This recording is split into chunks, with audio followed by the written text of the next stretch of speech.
Hello friends, good morning. আমার চ্যানেলে আপনাদের স্বাগত এবং অনেক অনেক ভালোবাসা। আজকে আমার মনটা ভীষণ খুশি। কেন বলুন তো? আজকে আমরা যাচ্ছি একটু বেড়াতে। আমি, আমার মেয়ে, আমার দাদা, আমার বৌমণি এবং আমার ভাইজি। বর্ধমান থেকে আমাদের জার্নি শুরু হয়েছে।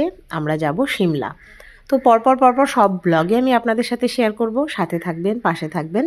কীরকম ঘুরেছি, কীরকম আনন্দ করেছি, বা পুরো ট্যুরটা কীরকম সুবিধা অসুবিধা, ভালো খারাপের মধ্যে দিয়ে গেছি, সবটাই আপনাদের সাথে শেয়ার করব। তো এখন আমরা বেরিয়ে গেছি বর্ধমান থেকে। রাত্রিরে আমাদের আগামীকাল সকাল 6টায় ফ্লাইট। তো রাত্রিরেই বেরিয়েছি।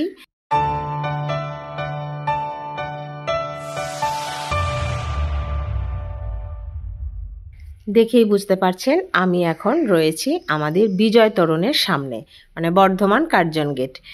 এখানে একটা আপনাকে সিগন্যাল পড়ে, তো সেই জন্য দাঁড়িয়েছিলাম। তো আবার আমরা রওনা হয়ে যাচ্ছি। রাতের দৃশ্য দেখতে সত্যিই খুব সুন্দর লাগে। আর আমি যেহেতু বর্ধমানবাসী, সব রকম দৃশ্যই আমি দেখছি। আর হ্যাঁ, সেদিন রাত্রে কিন্তু বেশ বৃষ্টি হয়েছে। তো সেই বৃষ্টির মধ্যে দিয়েই যাচ্ছি। ভালোও লাগছে, ভয়ও লাগছে, টেনশনও হচ্ছে, কারণ কতক্ষণ বৃষ্টি হবে জানি না। কারণ বৃষ্টি মানেই অনেক রকম থাকে, ঝড়, বজ্রপাত, তো এইসব নিয়েই যাই হোক পৌঁছে গেলাম একটা ভালো হোটেলে, যার নাম হোটেল লাবণ্য। তো খাওয়া দাওয়ার অর্ডারও করা হলো, কারণ রাত্রে আমাদেরকে যেতে হবে এবং এয়ারপোর্টে ওয়েট করতে হবে। সেই জন্য তো একটা খাবার দাবার তো দরকার, ভরপেট খাবার দাবার দরকার। তো আমার মেয়ে আর দাদা মোটামুটি খাবার অর্ডার করে দিচ্ছে। বেশ ভালো হোটেল বা রেস্টুরেন্ট যাই বলতে পারেন, বেশ পরিষ্কার পরিচ্ছন্ন। আর যেহেতু একটু রাত্রিরের দিক হয়ে গেছিলো, একটু ফাঁকাই ছিল, বা বৃষ্টি হচ্ছিল বলে হয়তো সেরকম ভিড় হয়নি। মোট কথা আমরা বেশ ফাঁকাই পেয়েছিলাম, পরিষ্কার পরিচ্ছন্ন হোটেল, বেশ ভালো লেগেছে। তো এখানে ওরা মামা ভাগ্নি, মানে আমার দাদা আর আমার মেয়ে খাবার অর্ডার দিল। খাবার রুটি, ভাত, পরোটা, চাউমিন, আপনি যা খেতে চাইবেন সব পাবেন। আমাদের বিভিন্ন জনার বিভিন্ন রকম টেস্ট, তাই আমাদের অর্ডারে রুটিও ছিল, প্লেন ভাত ছিল, জিরা রাইস ছিল, চাও ছিল, চিকেন ছিল, এসব অনেক রকম মিলিয়ে মিশিয়ে, যেহেতু আমরা 5 জন ছিলাম, তো সব রকমই আমরা নিয়েছিলাম।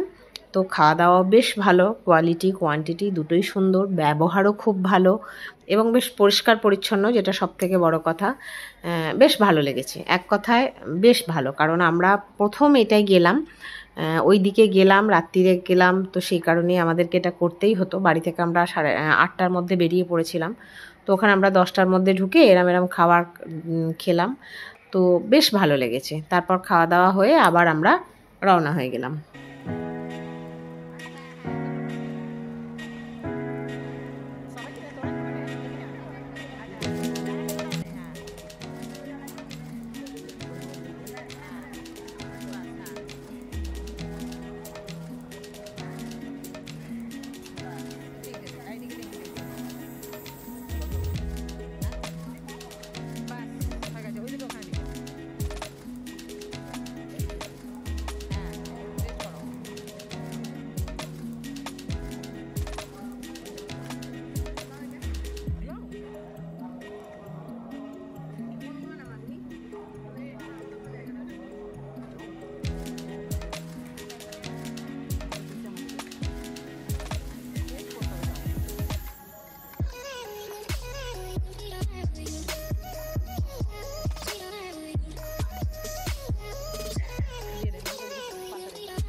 তো বন্ধুরা, বেশ মজা করতে করতে আমাদের ডিনার কমপ্লিট হলো।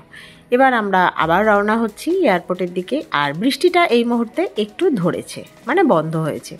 আর খুব সুন্দর লাগছে, ঠান্ডা ফুরফুর করছে হাওয়া। এরকম একটা ফাঁকা রাস্তায় হু হু করে গাড়ি ছুটছে, তো ভালোই লাগছে। তো এভাবেই আমরা অবশেষে এসে পৌঁছে গেলাম এয়ারপোর্টে।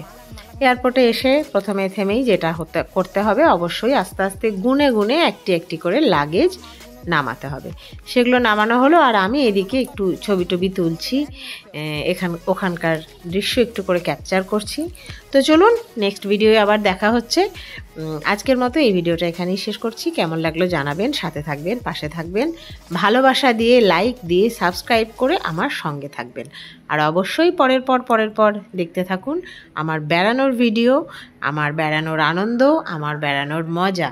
কারণ আপনাদের সাথে শেয়ার না করলে কিন্তু আমার একটুও ভালো লাগে না। সবাই ভালো থাকুন, টাটা।